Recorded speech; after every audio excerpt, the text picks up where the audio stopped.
Hello বন্ধুরা, জ্ঞানজ্যোতি coaching সেন্টারের পক্ষ থেকে তোমাদের সকলকে জানাই আরও একবার স্বাগত। আজকের ক্লাসে তোমাদের সঙ্গে যে বিষয়টি নিয়ে আলোচনা করব সেটা হলো, তোমরা যারা বর্ধমান ইউনিভার্সিটির অধীনস্থ বিভিন্ন কলেজগুলোতে পড়াশোনা করছো, তোমাদের জন্য আজকের ক্লাসে সেকেন্ড সেমিস্টার মেজর হিস্ট্রি থেকে কিন্তু আরও একটি গুরুত্বপূর্ণ টপিক নিয়ে আলোচনা করব। সেটা হচ্ছে সুমেরীয় সভ্যতার সাহিত্য ও শিল্প নিয়ে।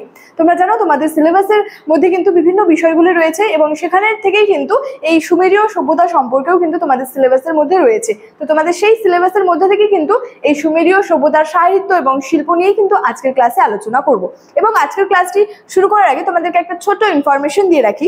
তোমরা যারা চাইছো আমাদের সঙ্গে এই সেমিস্টারে অনলাইনে যুক্ত হবে, তারা অবশ্যই আমাদের হেল্পলাইন নাম্বারে যোগাযোগ করতে পারো, করে আমাদের সঙ্গে যুক্ত হতে পারো। আমাদের হেল্পলাইন নাম্বার দুটো, একটা হলো 7076398606 এবং আরেকটা হলো 6295916282। তো তোমরা যারা যারা চাইছো আমাদের সঙ্গে যুক্ত হবে, অবশ্যই কিন্তু এই দুটো নাম্বারের মধ্যে যে কোনো একটি নাম্বারে যোগাযোগ করে কিন্তু আমাদের সঙ্গে যুক্ত হতে পারো। এবং তোমাদের যে সেকেন্ড সেমিস্টারের যে কোর্স ফিটা রয়েছে সেটা কিন্তু শুধুমাত্র রয়েছে 599 রুপিস। এই যে 599 রুপিস রয়েছে, এর মাধ্যমে তোমরা কি পেয়ে যাচ্ছ? তোমাদের সেকেন্ড সেমিস্টারের যাবতীয় নোটসপত্র থেকে শুরু করে সাজেশনস কিন্তু তোমরা এই 599 রুপিসের বিনিময়ে কিন্তু পেয়ে যাচ্ছ। তো দেরি না করে ঝটপট যোগাযোগ করে নাও আমাদের সঙ্গে যুক্ত হয়ে যেতে পারো। তাহলে দেরি না করে আজকে যে টপিক রয়েছে সেই টপিক সম্পর্কে কিন্তু আলোচনা শুরু করছি। প্রথমেই বললাম টপিকটা হলো সুমেরীয় সভ্যতার সাহিত্য এবং শিল্প নিয়ে। প্রথমে কি বলা হচ্ছে এক্ষেত্রে দেখো, যে এই যে সাহিত্য ও শিল্প সম্পর্কে, যে প্রাচীন সুমেরে কি ছিল, সাহিত্যের ক্ষেত্রে কিন্তু অগ্রগতি ঘটেছিল। মানে সুমেরের একদম প্রাচীন দিকটাতে কি হয়েছিল, সাহিত্যের ক্ষেত্রে কিন্তু ব্যাপক অগ্রগতি ঘটতে কিন্তু দেখা গিয়েছিল।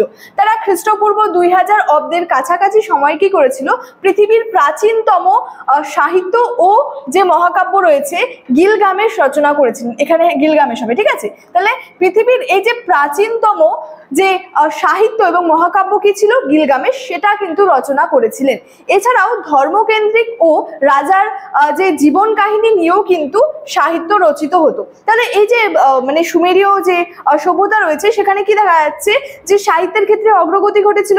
এখানে পৃথিবীর যে প্রাচীনতম সাহিত্য এবং মহাকাব্য গিলগামেশ মহাকাব্য রচিত হয়েছিল। এবং এখানে কিন্তু যে ধর্মকেন্দ্রিক এবং যে বিভিন্ন রাজার কি হতো, যে জীবন কাহিনী নিয়েও কিন্তু বিভিন্ন সাহিত্য কিন্তু রচিত হতো। যে বিভিন্ন রাজার কি জীবন কাহিনী রয়েছে সেটা নিয়েও কিন্তু বিভিন্ন সাহিত্য কিন্তু রচিত হতে কিন্তু দেখা যায়। এছাড়াও আমরা জানবো এখানে স্থাপত্য সম্পর্কে। দেখো, সুমেরীয় সভ্যতার মানুষ কিন্তু স্থাপত্য নির্মাণে যথেষ্ট কিন্তু মুনশিয়ানা দেখিয়েছিল। এবার তোমরা বলবে, এই মুনশিয়ানা মানে আবার কি? এটা তো একটা নতুন একটা আমরা শুনতে পাচ্ছি যে মুনশিয়ানা শব্দ। এই মুনশিয়ানা বলতে বোঝায়, বা এই মুনশিয়ানা শব্দটির অর্থ হলো কোনো ক্ষেত্রে দক্ষতা দেখানো বা পারদর্শিতা দেখানো। যেমন আমি বলছি, দেখো, সুমেরীয় সভ্যতার মানুষ যারা ছিলেন, অধিবাসী যারা ছিলেন, তারা কিন্তু স্থাপত্য নির্মাণের ক্ষেত্রে যথেষ্ট মুনশিয়ানা বা যথেষ্ট দক্ষতা কিন্তু দেখিয়েছিল, বা যথেষ্ট পারদর্শী কিন্তু ছিল। এবার আশা করি বোঝাতে পারলাম। এবার দেখো, তারা সাধারণত গৃহ নির্মাণের পাশাপাশি কিন্তু কি করতো, বিশালাকার অট্টালিকাও কিন্তু নির্মাণ করতো। তাহলে তারা কি করছে সাধারণত গৃহ নির্মাণ করছে, এবং তার পাশাপাশি কি হচ্ছে, যে বিভিন্ন কিন্তু যে অট্টালিকাও কিন্তু নির্মাণ করছে। এবার জানবো এখানে চিত্রকলা সম্পর্কে।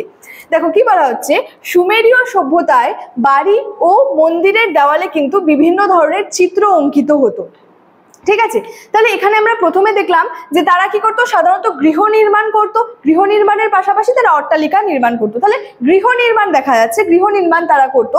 সেক্ষেত্রে বাড়ি ও মন্দিরের দেওয়ালে তারা কি করতো, বিভিন্ন ধরনের কিন্তু চিত্র অঙ্কন করতো, বা চিত্র অঙ্কিত কিন্তু ছিল। এবার কি চিত্র অঙ্কিত ছিল? কোনো যেরকম তেরকম চিত্র তো আর তারা অঙ্কিত করতো না। চিত্রকলার মূল বিষয়গুলো কি ছিল, কিসের উপর ভিত্তি করে তারা সেই চিত্রগুলি অঙ্কন করতো? দেখো, তারা যে চিত্রগুলি অঙ্কন করতো, সেই চিত্রকলার মধ্যে প্রধান কি ছিল, জীবজন্তু এবং গাছপালা। তাহলে এই যে সুমেরীয় সভ্যতার যে বাড়ি রয়েছে এবং যে মন্দির রয়েছে, সেখানে বাড়ি এবং মন্দিরের দেওয়ালে কি হতো, বিভিন্ন চিত্র অঙ্কিত হতো। কেমন ধরনের চিত্র? বিভিন্ন জীবজন্তুর চিত্র, এছাড়াও বলা যায় যে মানে গাছপালার চিত্র, অর্থাৎ প্রকৃতির বিভিন্ন এই যে গাছপালার যে সুন্দরতা রয়েছে সেই সমস্ত চিত্রগুলি অঙ্কিত করতো মন্দির এবং বাড়ির দেওয়ালে।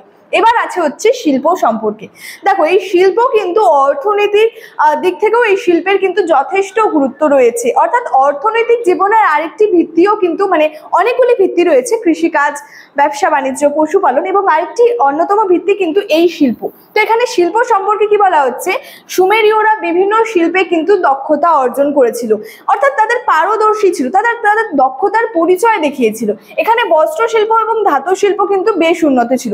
এই যে সুমেরীয় সভ্যতা রয়েছে, এখানে যেই সমস্ত শিল্পের মানে বেশি উন্নত ধরনের যে সমস্ত শিল্প ছিল সেগুলির মধ্যে ছিল হচ্ছে, একটা ছিল বস্ত্র শিল্প এবং আরেকটা ছিল কিন্তু ধাতু শিল্প, এবং বেশ উন্নত কিন্তু ছিল, এবং টেরাকোটার শিল্পেও তারা তাদের বিশেষ দক্ষতার পরিচয় কিন্তু দিয়েছিল।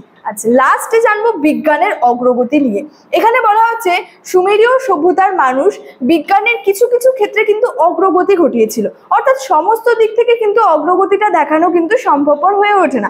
অর্থাৎ এই যে বিজ্ঞানের অগ্রগতির ক্ষেত্রে যে সব দিকেই যে অগ্রগতি দেখাবে বিজ্ঞানের, সেটা কিন্তু না। এখানে বলা হচ্ছে দেখো যে কিছু কিছু ক্ষেত্রে কিন্তু এই যে সুমেরীয় সভ্যতার মানুষ কিন্তু যথেষ্ট অগ্রগতি ঘটিয়েছিল।